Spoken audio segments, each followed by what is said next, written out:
My name is Georgia, and today we're talking about cheating. So for you to be watching this video, it means that you're looking for a solution. I think it means that you haven't yet made up your mind that you want to leave the relationship. So the best thing and the first thing to do is breathe. Think about all the advantages and disadvantages of the relationship since you came in. Has your life been so much better, or has it been a lot worse? Do you feel happier, or you've just been really sad? So I'll also say breathe. Don't shout if you can avoid it. Try not to destroy things, break things, and if you have, then it might be a good idea to apologize if you've broken something, not if you've shouted, and then let him know that you'll deal with it when you've calmed down. Also breathe. Don't go about broadcasting to the world that there's a little problem. And even if you did, don't start saying bad things about him. Don't reveal his secrets.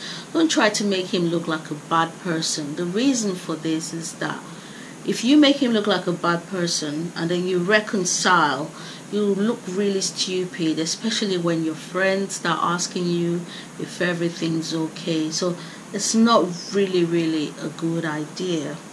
A much better idea than broadcasting to the world is if you find somebody that he respects and then you talk to that person, it might be the best option, because that person can now come in and try to calm things down, try to talk to him.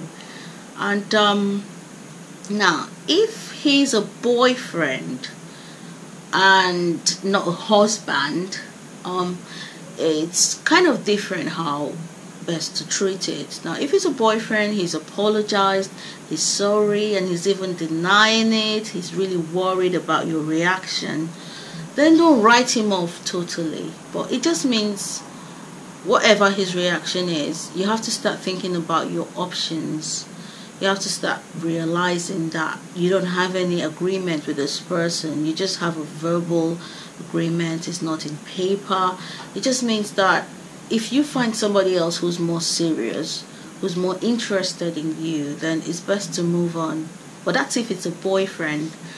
But if it's a husband, you can't just get up and go, especially if you have children or you've had a long-term relationship before getting married.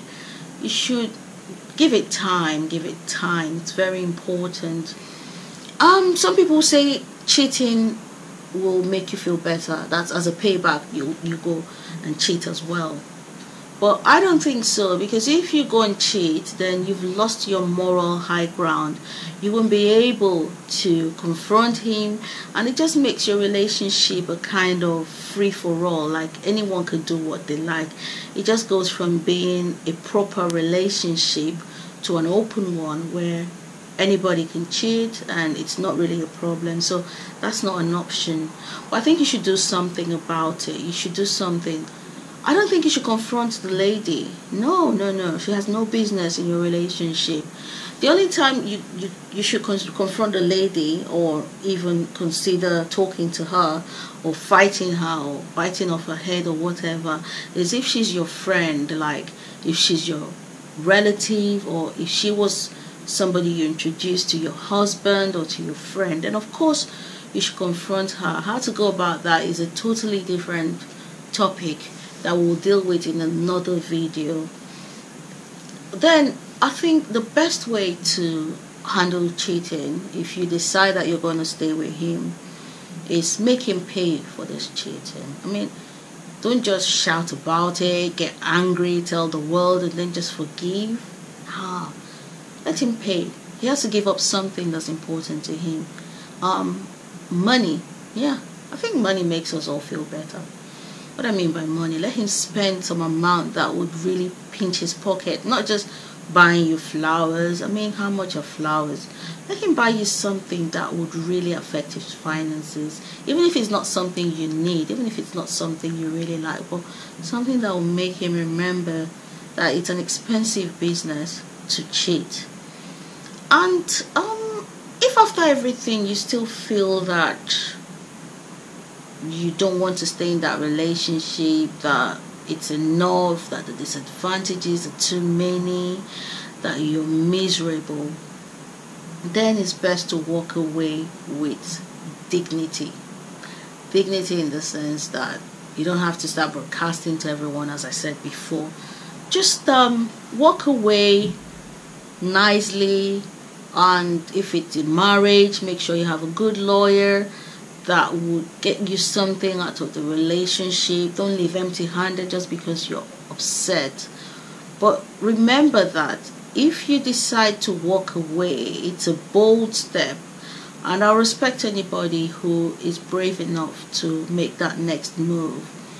But remember, if you decide to come back after walking away, you're now like a prodigal child. You know, it now looks like you are the one who's now done something bad. You left the relationship. It means that you have to now beg your way back into that relationship that was causing you pain. So yeah, just think about leaving. Don't just leave. Think about it deeply, because like I said, once you do, then you're out of the relationship. You're now in that time where you're an outsider. I mean, and at that point, anything that happens, you have no control over it. So if, for instance, you've walked away and then somebody's moved in, you can't just walk back in and expect that person to leave, can you? So I'm not saying, you know, stay put because someone else will move in. Because even if you stay put and he wants to bring in somebody else, he would. Or he might leave you and move in with that person. So that's not the point. I think the point here is that if you leave, then don't expect that you come back and occupy your position the way that you did before. Rather than leaving, maybe you can just take a holiday and obviously make him pay for that holiday. So it's going to be out of his pocket. Take a holiday, stay somewhere expensive, obviously, and spend. I won't say somewhere expensive if he's poor. If he's really broke, he has no money, and you want him to pay for you to stay somewhere expensive, then you're really wasting your time, aren't you? So what I mean by somewhere expensive is somewhere he can afford. And then after all this, the next part, the next phase, if you're staying, is the therapy, the respect, the healing, actually. Because yeah, you're back with this person that you know has cheated on you. You don't know what he's capable of. You now know that there are more than one of you, so more than two of you in the relationship. You don't know if he's got you some disease or something. So it takes quite some time to heal. And he has to give you that time. It's all part of it. So you're back in the relationship. You've decided you want to stay. But yeah, you need time to heal. You need to take things slowly. You know, don't get yourself pressured into doing anything that you don't want to do. It's best to just take your time and gradually. But you have to learn to forgive, because if you have all this pain in you and you decided to stay, so if you're not capable of forgiving him at all and it's going to keep being a problem, then it's just best you leave. But if you're going to stay, you have to learn to forgive. Not just because you want to forgive him, but because you within yourself, you want to heal. You want to feel much better. You need to just release that stress from your body. So yeah, I think these are the main things about dealing with cheating.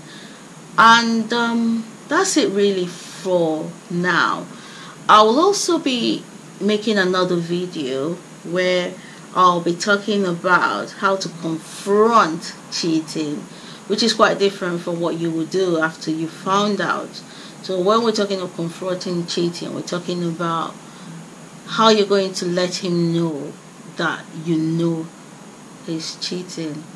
So I hope you've enjoyed this video. I'd like you to subscribe if you like it, or like it, share it with your friends, and yes, we'll have more. Thank you. Bye.